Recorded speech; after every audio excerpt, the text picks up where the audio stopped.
Hey, good. How are you? I can't. You're muted. Hold on. Okay, you got me now? There you go. Okay, cool. Let me bring this down a little bit. I know I was looking at mine too, but my monitor is a little You're back. fine. Yeah, you seem to be fine. I'm sorry, I'm looking at the let me move it over here so I can look at the monitor and the screen at the same time. There you go. How's your day going? How's everything? Everybody safe? So far, so good. So far, so good. Okay, Yeah. cool, cool. Kids are having cabin fever, or your husband? Do your husband work at home? Yes, he's working from home too. I think, and we were actually just having this conversation. I think we're enjoying being at home. 'Cause, Oh, nice, nice. we're so busy. We're always go, go, go. My daughter is a gymnast, so she's used to practicing 15 hours a week, and she hasn't been doing that. So I think this is a new reality for us. Yeah, time of refreshing at least. Time of Yes, refreshing for now. definitely, definitely. So we're gonna take 'Cause advantage. by the time August and September come around, we would have forgot all the things that has happened. Yep, exactly. I Or was we'll be back at our old routine, put it that way. exactly. I was also thinking like how all of this overshadowed Kobe Bryant. He just passed I away and he's a know, distant I memory know, now, right? I know. Kobe, boy, Kobe was amazing. Yeah, yes, definitely a legend. Yeah, yeah. Remember the last time he was in Chicago, I was at a receptionist right across the street from the United Center. And one of the guys was coming from Canada. He was a big Kobe fan. You know, us living in Chicago, it's like Kobe's nice, but it's still not Jordan. You know, Right. actually, I started appreciating Kobe more Yeah. afterwards than beforehand. Yeah, exactly. And he gave Mike his respect. So Exactly, exactly. yeah. So, I mean, you're expecting him. You said six. Did anything grow since then? Okay. No, that was hi. We got someone that just joined. Yeah, 6 at that time. But I did not get a Gotcha, chance to check in the last hour. got you. I'm gonna it looks like people are joining now. And we're gonna wait for Danielle to join. Oh, there she is. Hmm. Hey Danielle, are you muted?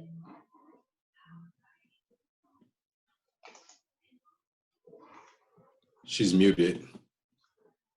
I'm gonna unmute you.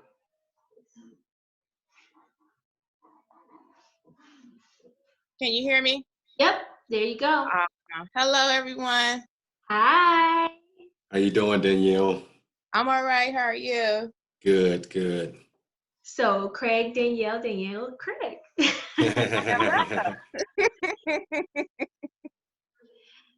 I appreciate everyone joining. I think let's give everybody a couple minutes to log in.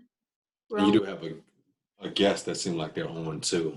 Yeah, I just saw, and I'm trying to unmute. Hello, can you hear me?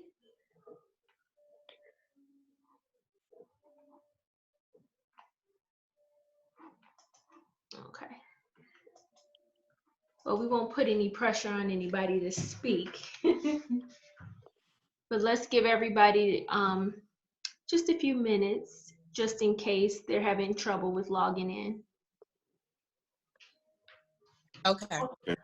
I hope you all got like your cup of tea or your cocktail, make this a relaxed environment. Nice. So go I ahead. got my water. That's what I got with me. That works I'd be too. all over the place if it was anything more. I gotcha. Agua. Nice. Agua. That works. Can you guys hear me? Yes, we can hear you. Oh, okay, because I must have hit it the wrong way. Good evening, everyone. I'm glad Good. to join your session. Good evening. Thank you for joining. What's your name? My name is Jacqueline Bradford. Welcome, Jacqueline. Thank you so much for joining us today. You're welcome. Hi, Jacqueline. There you go. Hi, I'm new to Zoom. I've never did. I had to download before I could connect, but I'm connecting now. Good. Hello, everyone. Nice. Welcome. Welcome. Welcome. Thank you. Thank you. So since you're here on time, I won't have you waiting too long. I'm sure people will join as we go. So let's go ahead and get started. This is going to be recorded. It is recording now. So I'm going to share this with everyone after.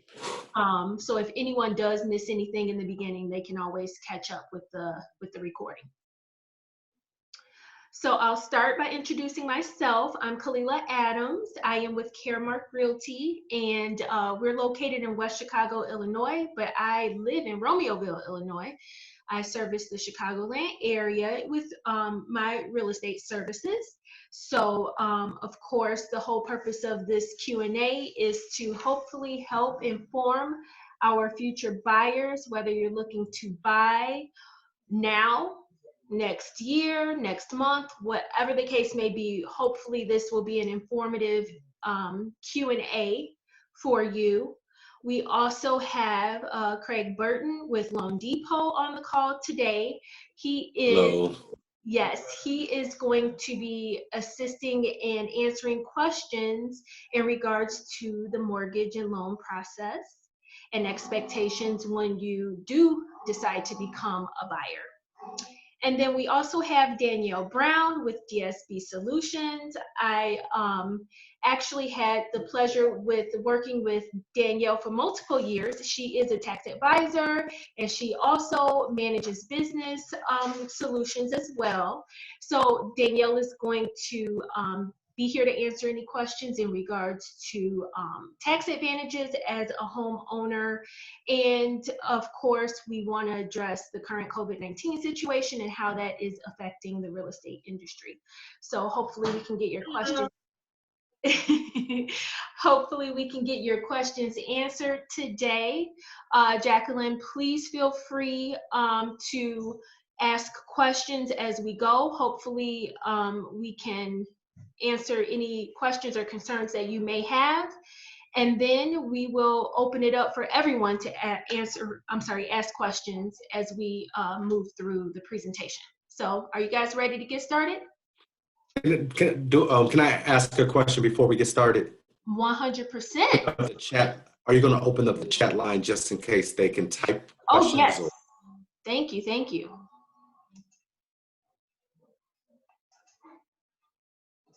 Thank you for saying that. And it should be open now. Do you guys see it?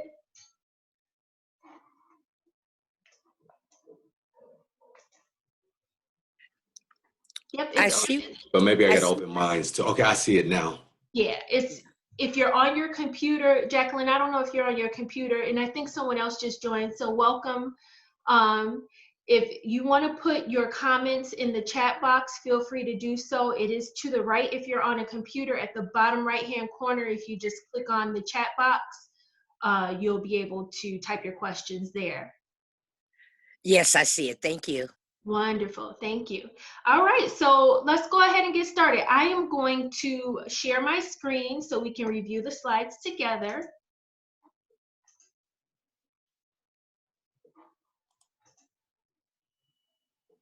All right. So again, I want to thank you all for joining this live Q&A, and please excuse the noise in the background. I'm so sorry. We're all working remotely, so you all understand. So again, as I said before, I am Kalila Adams with Caremark Realty Group. And first I want to start by talking about the benefits of working with a real estate agent. The great thing about working with a real estate agent is the fact that my services are free to you, which means I, as a buyer, you don't have to pay for my professional services. I get paid once you close on your property. And a lot of people are afraid to start working with a realtor because they feel like there are fees involved or there's a cost associated with it. But I want to assure you that when you work with me, there is no cost for my services.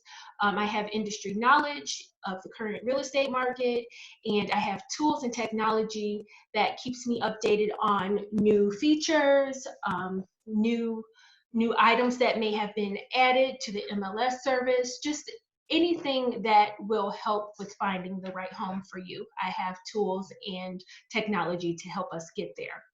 Also, I have access to all homes that's listed on the MLS. Unfortunately, we do have for sale by owner homes, so that is a different source. However, I can research those homes for you. In addition, I do work with a network of professionals, two of them being on this live Q&A today, that are also professionals in the industry and can help guide you in the right direction. Also, I'm here to negotiate on your behalf. And also, I adhere to a strict code of ethics to keep your information confidential throughout our working relationship. Lastly, I'm a phone call away. So as your agent, if you do have any questions, if you ever have any concerns, I'm always here to help guide you and keep you confident that everything will be okay.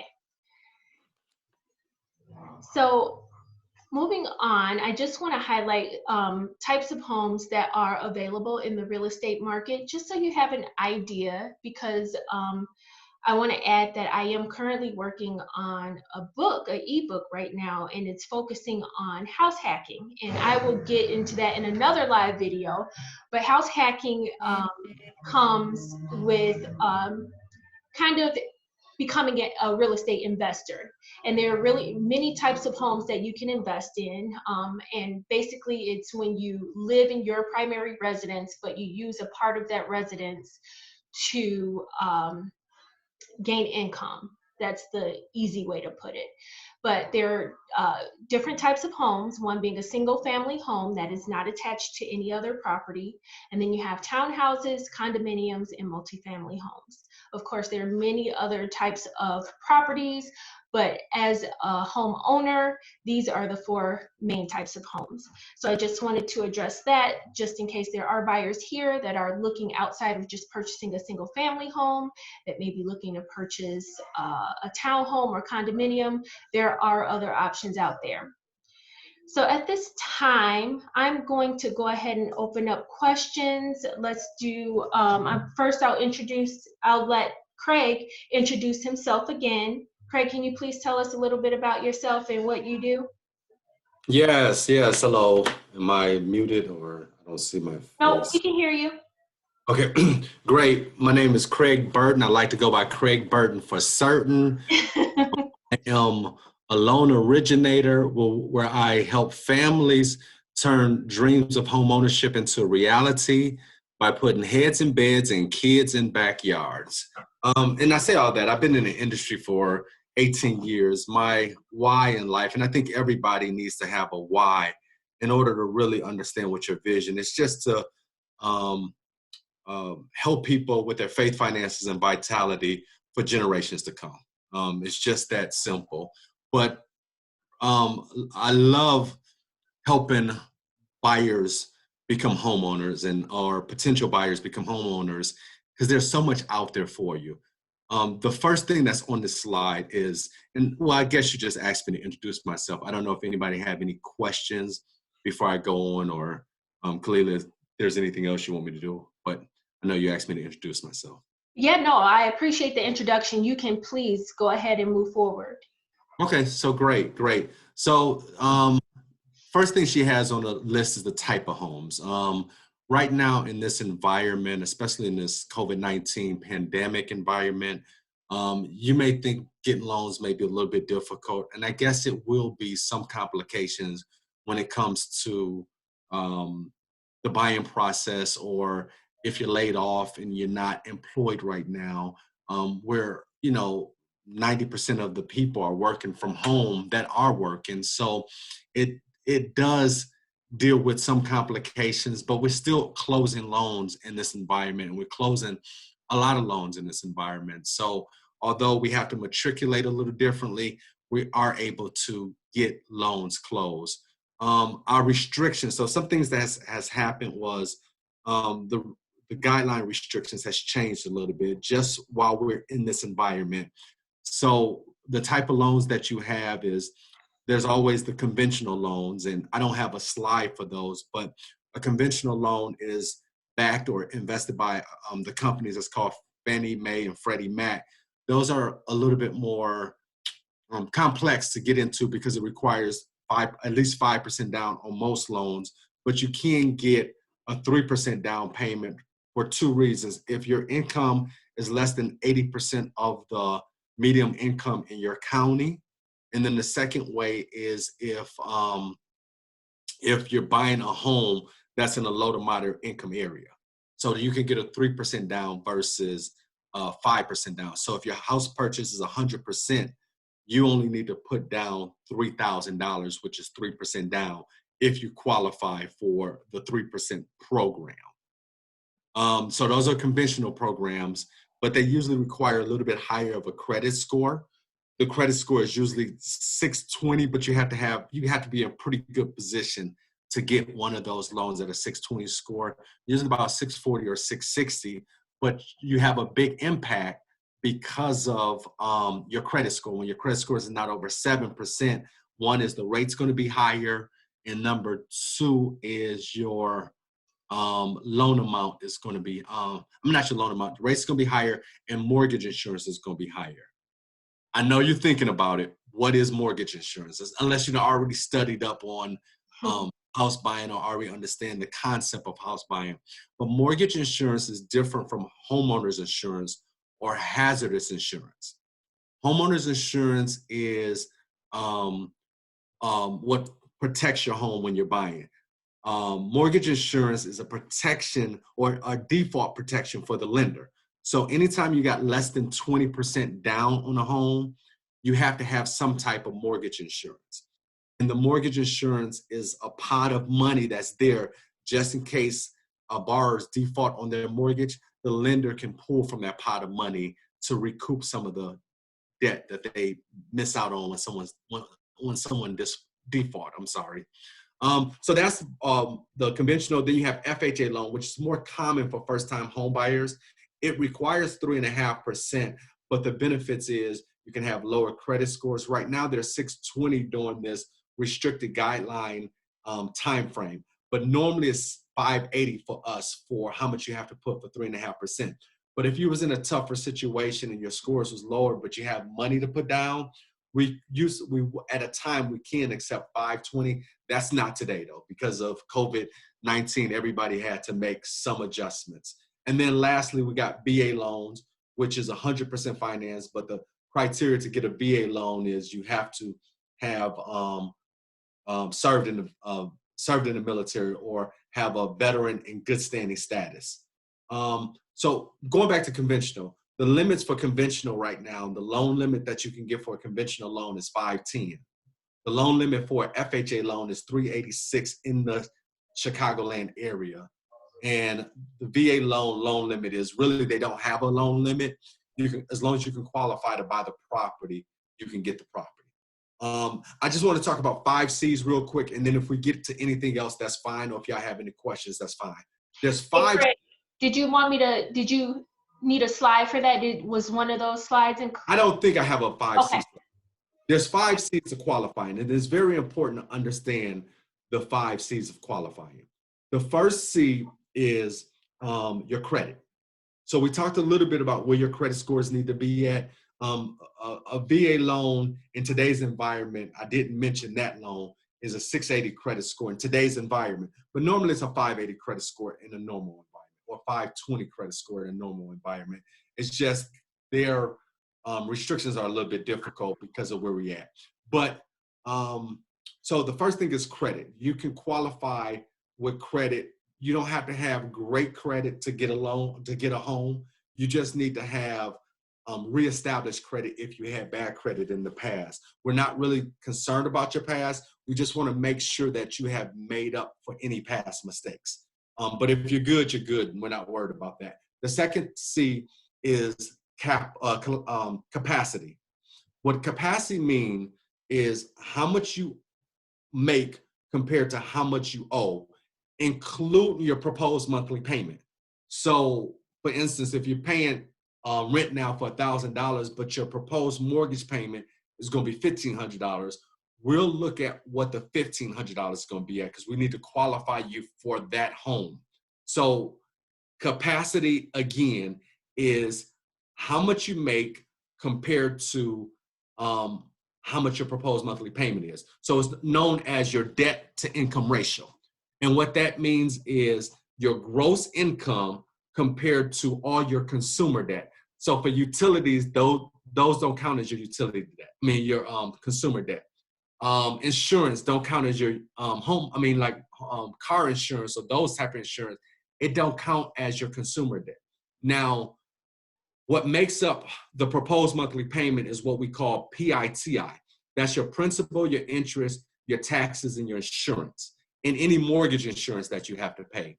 Also, homeowners association. If you're buying a condo that Kalila mentioned earlier, or if you're buying a townhome, those have associations attached to it. And Kalila talked to you about that. So the amount you can own or buy may not be up to par when you add those association fees, because association fees in some areas could be as high as $300 per month. So you got to take into consideration most single family residents, they don't have those association fees. So that counts towards your monthly payment or your PITI, but it's still the same thing as your proposed monthly payment. And then student loans are counted. If you have child support, that counts. High car payments or low car payments, they count too. But anything you have where you have less than 10 payments, we can on installment loans. So you have your revolving credit, which is your credit cards. So those count towards your debt to income ratio. But anything you have less than 10 payments, that's installment payment. So credit cards don't count as an installment payments. Anything you have that's less than 10 payments, they won't count against you. So those are one things you can consider. And then so that's capacity. The next C is capital. How much are you looking to put down? Or how much can you bring to the table?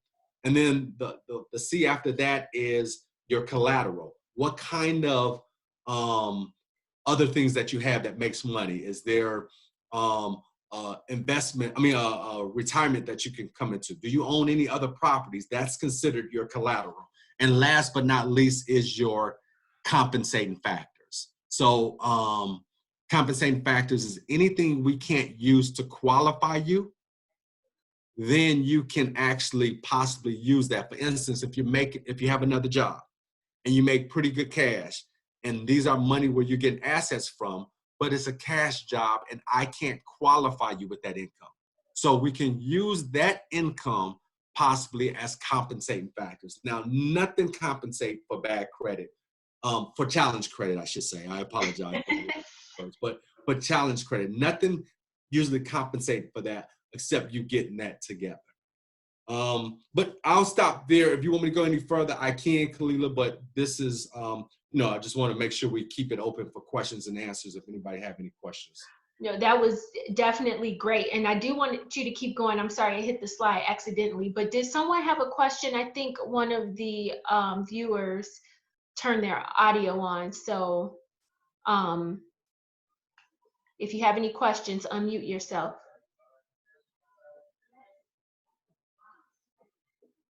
Okay, Craig, you can keep going. Okay, great. So the next thing I wanted to touch, or Kalila wanted me to touch up on, was the loan application process. I would like to, the loan application process is I guess is very intuitive. There's a couple of ways that you can do the loan application. The first way is, and this is kind of your road to home ownership. If you're looking at this slide, it gives you some great information, and I'm just kind of playing with a couple of monitors right now. So when you're looking at this, the first slide that comes up is for you to get pre-approved. And there's plenty of ways that you could get pre-approved. Now, I don't know if COVID-19 will allow us to meet face-to-face, and I haven't met nobody face-to-face probably in a month or so, but we probably don't meet many people face-to-face anymore. Anyway, probably 5% of our customers will meet face-to-face. So, but there's, you can get pre-approved by just kind of talking to me. I have an assessment form that I can give to you that you can kind of fill out. But the easiest way to get pre-approved is just go to my website, fill out your information. My website is on one of the slides that Kalila had, but it's www.craigaburton.com. So you can go on website and get pre-approved. It takes you about 10 or 15 minutes to fill out your information, as low as 10 minutes if you really are on top of what information you need. Things we'll ask you for is like your name, your social security number, address, where you work at, how long you've been working there, how much money you have in the bank, how much income you have, different things like that. Have you owned before? Just kind of things that we need to know to see how we can qualify you based off of those 5 C's. Then you find a realtor, that's Kalila, of course. And then you kind of, once you're pre-approved, your next step is finding a realtor. Then you start searching for a home. And that's kind of the road to home ownership. But the application process, I guess if that's more of the question, we can kind of just say, you fill out the application and then I'll get back with you once everything is done, because the system may not capture everything I need to know about you. So then I'll get back with you to ask you some follow-up questions before I submit it to the system and get you pre-approved. Now, when you go online and fill out the application, you'll run the credit on yourself. So you'll be able to see while you're filling out the application what your credit scores is. There's no charge to doing that. So you can do it right away, and I can point you to some things that we need to do if your credit is not up to par. So as any role, you can stay and stop at any point in time. Like for instance, if you didn't quite get pre-approved, this don't mean that you're not going to get your home. This means that you need to work on some things. So we like to call it your credit is being consulted, or for whatever other reason, your income is not enough, so you won't fit the debt to income ratio. The properties you're able to get in that price range when you go to the realtor is not nothing you're comfortable moving in. So you may be able to stop on the road at that time too. And then after you talk to Kalila and really get things together, that's when you start searching. You find the perfect home. It could be 5 to 25 homes, or sometimes 50 homes before you find that perfect home. But once you find it, you know what it is. You go ahead and make an offer. Kalila will do her stuff after that. And then after you make the offer, you send the contract to me, to your attorney. And at that same point in time, after it's signed, you sign the purchase agreement, you send it to us. What is it, 10 days, Kalila? And I don't want to go in depth into it, but it's 10 days for the attorney review period? Yeah, 10 days. 10 days? Yep. Okay. And then after that, you get your inspection. Khalil set you up with, doing that, or you find an inspector. But at the same time, we're taking your documents, and hopefully you got us all the documents at the initial pre-approval stage. So there's a difference between a pre-qual and a pre-approval. Pre-qual is just me doing a pre-screening on you and getting your information, say, oh yeah, you look good. But when we do a pre-approval, we got your credit to report. We're trying to get your income documents. So if you send those in, that would be great. We have a portal set up for you so you could just drop them in the portal, and we'll be able to move digitally, and it's a smart loan, and we can approve you right away. But once you find the purchase agreement, you get your home inspected. That's part of the attorney review period. So you got that 5 to 10 days. You probably want to do it within 3 to 5 days so you can make sure you get any expectations back to your attorney so they can negotiate with Kalia about some of the things that's happening in the property. After that, we're getting your mortgage commitment. We're ordering your title. We're ordering your appraisal. And then hopefully we have all the documents, send it to the underwriter. Underwriter's like that person in that dark room that's upstairs. And I don't know if you ever saw the show Deal or No Deal. Yes. Person in that dark room that's the stamp of approval on your file. That's how it feels, right? Exactly.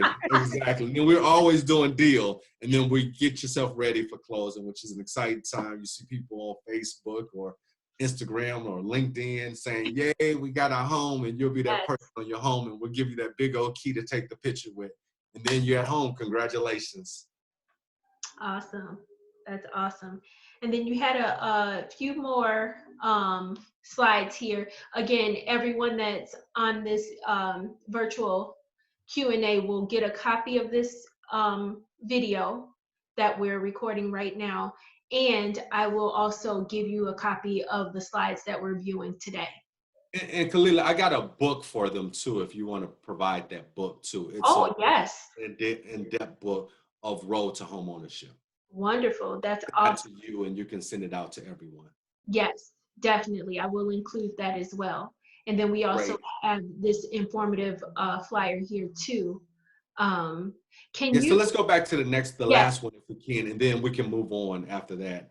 So the 5 steps for a loan process. So although we showed you the road to home ownership, the next thing is just the process. So you're like, okay, I'm getting this done, but people tell me about all these nightmares that I have when I'm home. And uh-oh, hold up, can you hear me? Yeah, we can hear. Okay, good. 'Cause I just saw reconnecting on my system, and I didn't know if my internet was acting up or not. I apologize. No So, problem. so the 5 steps to process, one is the loan application. Once you find your property, and even before your property, we don't have many people who lock their loans before the property, but you're able to get your loan locked before the property. So those are, that's the first step. So there's a method to the madness. When people say they had a nightmarish experience with trying to get a mortgage or whatever, Mhm. it doesn't always have to be that way. So the more you prepare, the more you plan, the easier it is.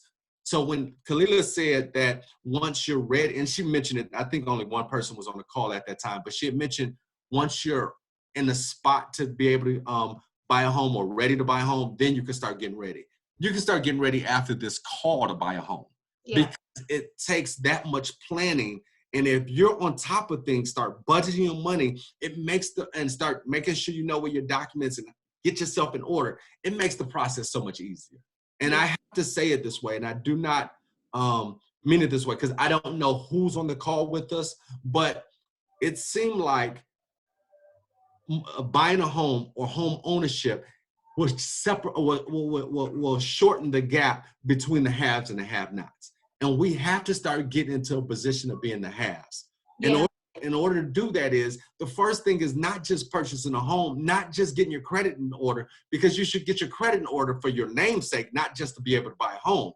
But the process is, once you buy a home, you begin to get into that area, arena of being the haves. But the process is being in order. And that's the first thing. Because when you find things that's in order, neighborhoods in order, kids that's in order, everybody wants to be around them. And that's where we need to be at. We need to get a little bit more in order. So I'm sorry, I got off a little bit, but the loan application and the interest rate lock is part of the initial process. Then we send the file to loan underwriting initially, or we can do a system underwriting and say, hey, these are the things that we need. Once the loan is underwritten, the processor gets the file, because usually you're going to have conditional, it's going to be a conditional approval. So you're going to have conditions for your approval, other things that you need to get that we may request for you. Once you get those things back to us, they said docs out and docs back. That's part of the initial process usually. But if it's a pre-approval, this order may be right. So this may not be a necessary order, but these are the 5. These are not always the same order, but these are the 5 steps. The only thing that's properly in order is the loan application and the loan closing. Sometimes those middle 3 blocks, the loan underwriting, the loan processing, and docs out may be shuffled a little bit from time to time. The docs may go out immediately. Before I got on this call, I sent docs out to a customer who just acquired their property, and they're in that 10-day attorney review period. So that may happen. And then it hasn't been to a processor, nor has it been to an underwriter yet. And then finally is the loan closing. We talked about that. We talked about that in the road to home ownership. So those are the 5 steps to the loan process, though. And there is a method to our madness. So believe we're working to get you to the closing table. We're always closing. Yep. And also, you're trying to make sure that they actually can afford what they're buying. Absolutely. We definitely don't want another 2008, 2009 to happen where people are losing their homes because they're buying more home than they can afford. So trust the process and let the professionals do what they're supposed to do, and that's making sure that you are fully qualified for your purchase. All right, Craig, did you want me to go on to the next slide? If you want to, or if they have any questions. I mean, I know we would want to entertain questions or. Yeah, does anyone have any questions? You can unmute yourself if you have questions. I don't see anything in the comments, so. Okay, so these are, yeah, the next slide is fine, and then I'm off of my high horse. So the last thing is to make sure you approve. The things that you can do to make sure you approve. And we kind of talked about some of these things, but here are some tips to keep you on the right path to home ownership. So ideally, everybody would like, okay, I know there's programs, I know there's things out there to get me into place, but you still want to save for a down payment. You still want to save to be able to say, I got a cash flow, even if you do get the programs, even if you qualify for the programs. Sometimes those programs are restrictive. They kind of put you in the loop. We were at a closing, me and you, Kalila, where somebody was getting down payment programs, but once they got on to title, they saw some things on their title that was a restriction because of the program that they was getting. And so we're not kicking against any programs or whatever. And they're good for you, especially if you're in a position to buy, but they can restrict you at times. And some of them cause you to be able to stay in that one property for 10 years at times. And then you got to pay the money back if you move out within the 10 years. So, you know, but you still want to save for a down payment. Usually the upfront cost that you're going to need for a down payment is your earnest money that you're going to have to put down for security when you buy the property.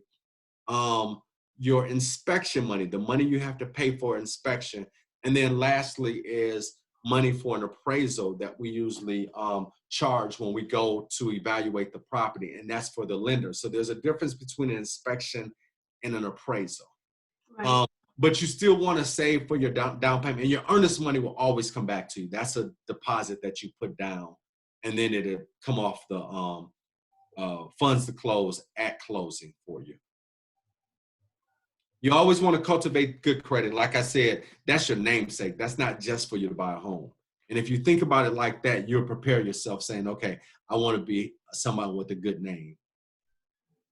And then keep a low debt to income ratio. That's important. Live within your means, man. Live within your means. That's something that's probably been poked at us for a long time, but we ain't got to always flash. Live within your means. If you don't have it, they say fake it until you make it. I say, nah, you make it until you make it, period. Right. And then display a consistent job history. So you want to just make sure that your employment, the decisions on your employment, it has to be important, because sometimes you may think you make a right decision and you may be whatever, a truck driver. And some companies pay you W-2s. Other companies pay you by the mileage or whatever, however they pay you. But it winds up being that you're self-employed or a contractor for the company and not employed by the company. So now you just moved from a W-2 job to a self-employment job. And I know Danielle will talk a lot to you about self-employment and the benefits of self-employment, and then also how you want to file your taxes or whatever. But then you wind up moving to a self-employment job. So now you got to wait 2 years because you don't have 2 years of self-employment history. Mm-hmm. And then last but not least is obtain a pre-qualification. And that just basically tells you how much you can afford and what you can afford. Perfect. But that's pretty much on that slide, and how you can secure yourself with being pre-approved. And also not just a pre-qualification or pre-approval, where we can send the documents to the underwriter even before you find your property. So it's like you're having a commitment letter when you go looking at that property that you find, that Kalila take you around, or you're at an open house and you're like, yeah, this is the property. Hey, I already got this pre-approval through underwriting already. And it gives you a little bit leverage, and you can say, Kalila, meet me at this house because we're ready to go. Yep. And actually it makes your offer look more attractive when you already have that pre-approval in hand, even more so when it's already in the underwriting process, because that agent that's listing that home wants to be able to close as quick as possible. So if you've already started that process and you're showing that you're qualified, 9 times out of 10, they're going to go with your offer over a person's offer that is submitted without a pre-approval. And at this day and age, a lot of agents aren't even working with people unless they've started that process. So good point, Craig. And before I hand things over to Danielle, can you answer just one question? Because this definitely comes up a lot when I'm working with buyers. can you briefly explain the difference between down payment and closing costs, and express how important it is to know that they are two different things? Yeah, that's great. That's great. So when I was talking about the loan programs, it's a great question, because some people get mixed up and say all I need is 3% down, and that could be furthest from the truth.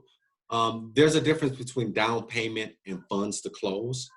So your funds to close consist of three different sections or three different ways that you have to put for money.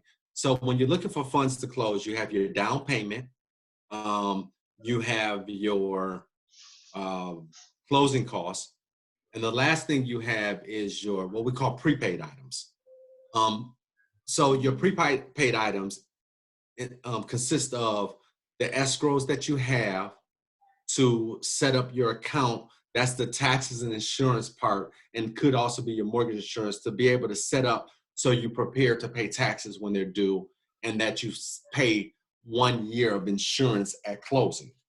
And the last, and prepaid also consists of interest from the time you close to the end of the month. So when you close, and let me just give you a hypothetical. Say if you was closing on April 15th, tax day, right, Danielle? No, it's July 15th now, right? Yeah. Right. Good. So say if you're closing on April 15th though, your first payment would not be until June 1st.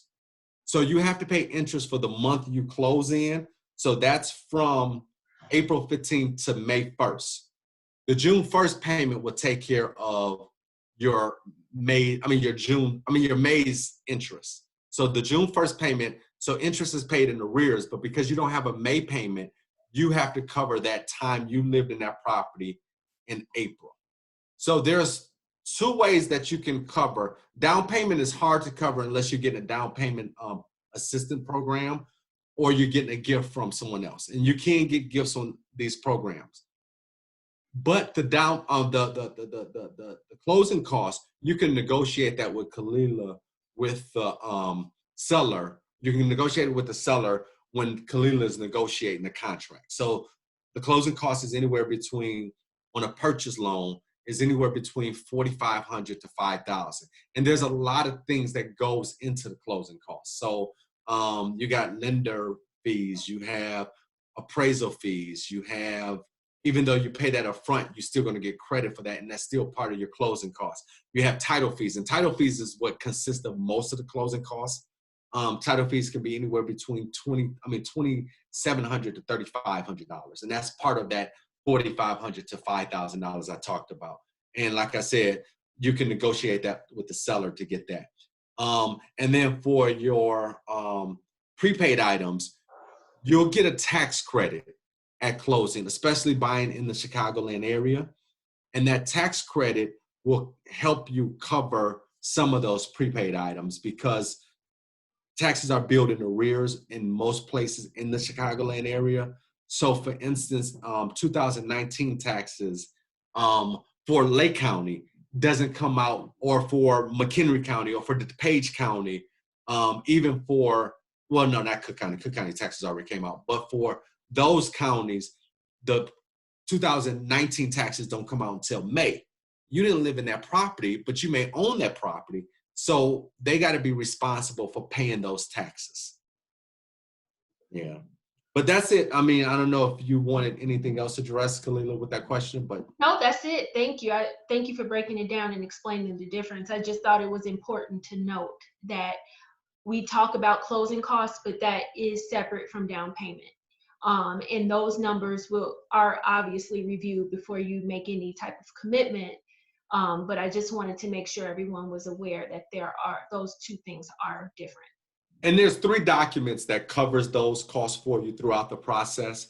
When we said docs out, that's one time. But when you get pre-approved, I normally send a loan comparison. So that gives you a breakdown of what you're expecting to bring to closing. And sometimes if we got credits for those, then you're going to see the credits for those.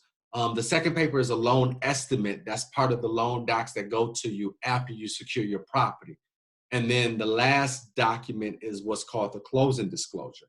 So we have to disclose that 3 days before you close, and so you have an opportunity to take a look at it, evaluate it. Now, it may not be all the time correct, but at least we can tell you where those numbers are going to change at, because sometimes the CDs goes out without seller figures coming in. So, but it has to be done 3 days before close, at least 3 days before closing. Okay. Awesome. Thank you so much. Does anyone have any questions? No questions.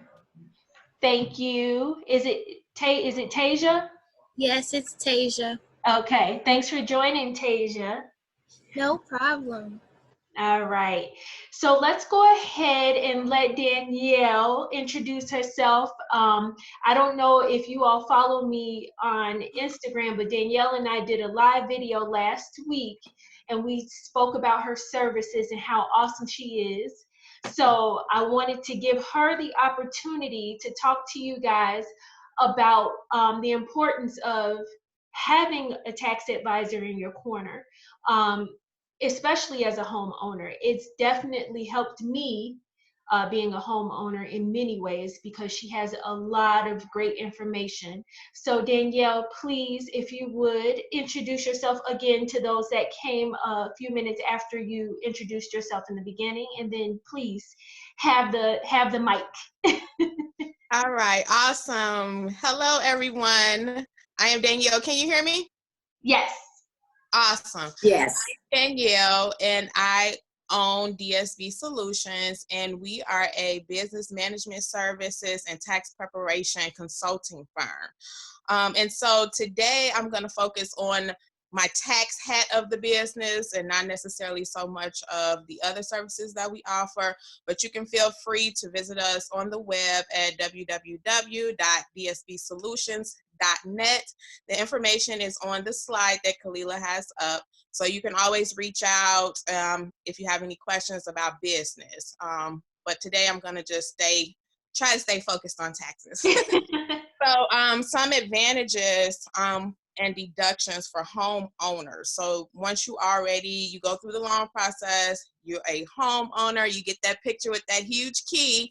When it comes time to file your taxes for the year in which that you purchased your home, you can deduct your mortgage interest. So not your principal, but the interest that you pay on your mortgage. You can deduct any points that you may have paid throughout the year. And you can deduct your mortgage insurance. And I know Craig talked about that. That's kind of the protection that you have when you put down less than 20%. So if you are paying mortgage insurance premium for your mortgage, then that portion is also deductible. You can also, when you own a home, you can deduct energy credits. So if you go completely solar and there's an expense attached to that, as long as you have proper documentation, you are able to deduct that. When you've been in your house for however many years and you are ready to sell, as a homeowner, you can sell your primary main residence tax-free. So there's like no capital gains depending on the maximum amount of the sale. Whereas if you are just it's not your main residence, then you have to pay capital gains tax on any profit that you may gain from the sale of your home. Also, as a homeowner and someone that pays state property taxes, you are able to deduct that not only on the federal end of your tax return, but also on the state end of your tax return. So you get a property tax credit. From my experience, there are very, very, very few states that allow you to get any type of credit for paying rent, but every state allows you to get credit for paying property taxes if the state has taxes. Right. So if the state in which you live has state taxes, then you can definitely receive a credit for paying those property taxes. And so now I'm going to move on to the advantages of multi-unit property ownership. So just for basic terms, I was thinking more so if you purchase a duplex and you stay on the top floor and you rent out the bottom floor. So the benefit of owning a property and a multi-unit property in that sense is you could potentially have your tenant paying for your mortgage. And then in addition to that, you are able to deduct any shared utilities like gas, water, electricity for the whole entire building. You can deduct on a Schedule E the portion of the other units, water, utilities, and gas. And if you think about it, as a homeowner, you don't typically get to deduct your utilities. So that's a benefit to owning multiple unit property. Then you also get to depreciate a portion of the actual building cost. So let's say your building costs $60,000, where you can depreciate the cost of your building for 27.5 years, versus if it's not a multi-unit property, then you're not able to depreciate the property. You still are able to deduct your mortgage interest, your mortgage points, property taxes, energy credits, mortgage insurance, but not the utilities and the actual depreciation cost of the building. So that's just kind of some of the different benefits versus just being a homeowner and then being a multi-unit property owner. And my baby, I think of this whole conversation, is self-employment. And as Craig said, if you are a truck driver and then you move from a W-2 job onto a 1099 job, and then you have to stay there for 2 years under now what's self-employment. And so a lot of times I'm tasked with amending tax returns when people are ready to go purchase a home because they are self-employed or they are a 1099 contractual employee, which means that they have not established a standalone business. So they don't necessarily have an LLC, an incorporation, so on and so forth. They operate as a sole proprietor, and there's a Schedule C that's attached to their Form 1040, which is the standard individual tax return. Well, we have to understand when we are consultants and when we're operating that way, the IRS, and when we're going to qualify for a loan, they don't care if your business made $200,000 and then you take every expense, right? Because some of us has not paid quarterly tax payments, and some of us don't want to owe a big lump sum at the end of that tax year. So what do? We calculate all our mileage. We take every potential deduction that we have a right to take, and we take it off. However, when we get down to our actual gross income, our profits, which is revenue minus expenses, when you go to qualify for a loan, they don't look at your revenue as a self-employed Schedule C individual. They look at your actual profit, your gross. So what was your revenue minus your expenses? So as Craig said, we always want to plan. So if you know that you're self-employed and you know that you are looking to purchase a home, refinance your home, get additional properties, whatever it is, then you need to be making quarterly tax payments and pay attention to your expenses and make sure, even maybe, talk to Craig and reach out to him and discuss what those numbers need to look like in order for you to qualify for your property that you are trying to acquire. Another thing for self-employment, a lot of times they come to file a tax return and then they have a balance due. And let's say at the end, once it's due, because you did not want to take all of your expenses, so you were liberal in your mileage and so forth, then you have a balance due to IRS. Well, from my experience, when you have a balance due to IRS and you're going to qualify for a loan, your debt to IRS then becomes a part of your debt to income ratio, which then could disqualify you for being pre-approved. So there's a lot of intricate details as far as taxes and helping you to qualify for that loan process and aligning the numbers to get you the home that you dream of and that you desire. So if there's a time that you're trying to purchase a home and you made some mistakes or you took too many deductions or however it may be, we can do amendments, but I do know that if you do end up owing, that debt should definitely be paid before you actually go through the loan process. And Craig, you correct me if I'm wrong. And so I want to go on and talk about tax services that I offer, and I kind of briefly went over that, but I do annual returns, informational returns, which are like 1099s or W-2s, 990s if you're a non-for-profit. I do individual taxes, business taxes, if you need amendments, again, like if you filed your taxes, but however, you need to go back and and edit some things and amend some things because you're trying to be pre-approved for a loan, then I can help you. So if you have any questions, please list them in the chat, and thank you so much for sharing this time. Thank you, Danielle. That was awesome. I truly appreciate you providing that information about the self-employment tax, because I have run into several people that want to purchase, but that is holding them back because the whole reporting process, and obviously that is an important factor when you're trying to qualify for a home. So thank you for addressing that. No problem.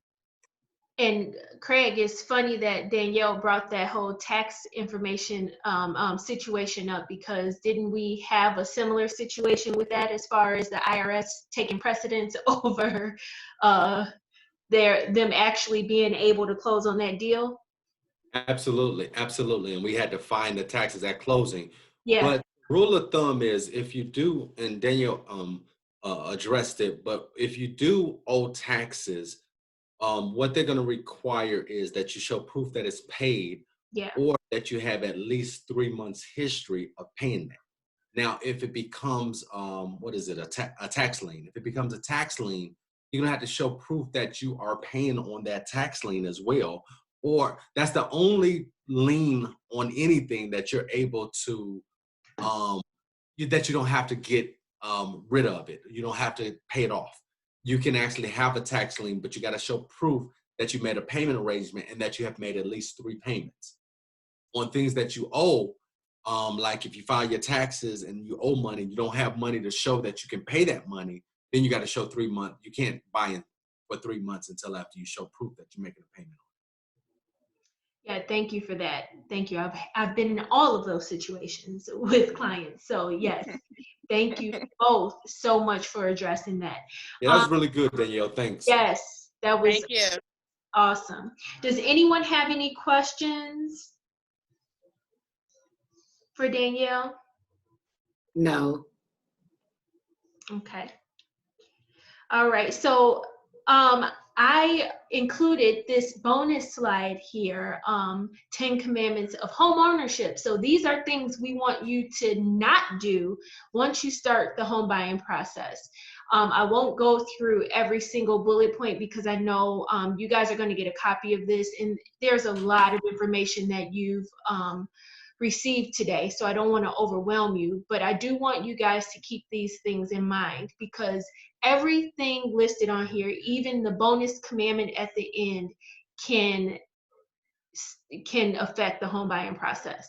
It can dead the whole situation, and I don't want people to work very hard to get to a certain point and then everything falls apart. So please keep these commandments in mind once you do start the home buying process, and be mindful of things that can affect that. And then I also included, I want to thank you all so much for joining today. I truly appreciate you listening in on this. And as I said, I will send you a copy of the slides that we saw today. And also you'll get a copy of this recording if you ever want to reference it later. But one thing I want to make clear is that we're all here to assist if you do have any questions. And our contact information is listed on each slide. So if you do have any questions later, don't hesitate to reach out and call us. Before we end today, because we do have a couple more minutes, if you all do have any questions, you can, and you don't feel comfortable with unmuting yourself, you can always type it in the chat box, because I want to be able to address any questions that you all may have. Although Danielle and Craig were very informative, so please feel free. I'll give you guys a second or two to type your questions if you have them.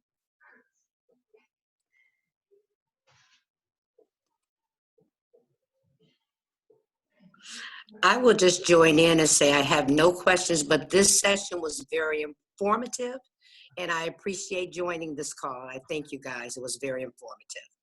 Thank you, Jacqueline. I appreciate that. Thank you so much for taking the time to join us today. You're welcome, and stay safe, everyone. Yes, everyone, please, please stay safe. I know this is definitely a different time in our lives, something we've never experienced before. So I think we all sympathize with each other, and only knowing that we'll get through this. That's the only thing we can be confident in, knowing that we will get through this. And it looks like we do have, it looks like the only bad question is the question that you don't ask. That's good, Craig. Yes, that is so true. Don't be afraid to ask questions. There's no such thing as a dumb question, because at least you know the answer, okay? For sure.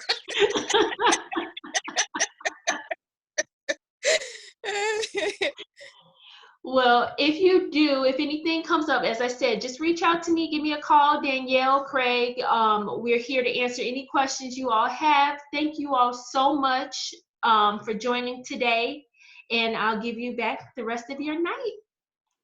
Thank you, Kalila. It was great. It was a pleasure talking to all of you guys. Have a good night. Yes. Thank you, Kalila. Awesome information. I will be sending referrals to you both. Thank you. Thank you. Here. Good Have a night, great one. everyone. Bye-bye, Good everyone. night. Bye-bye.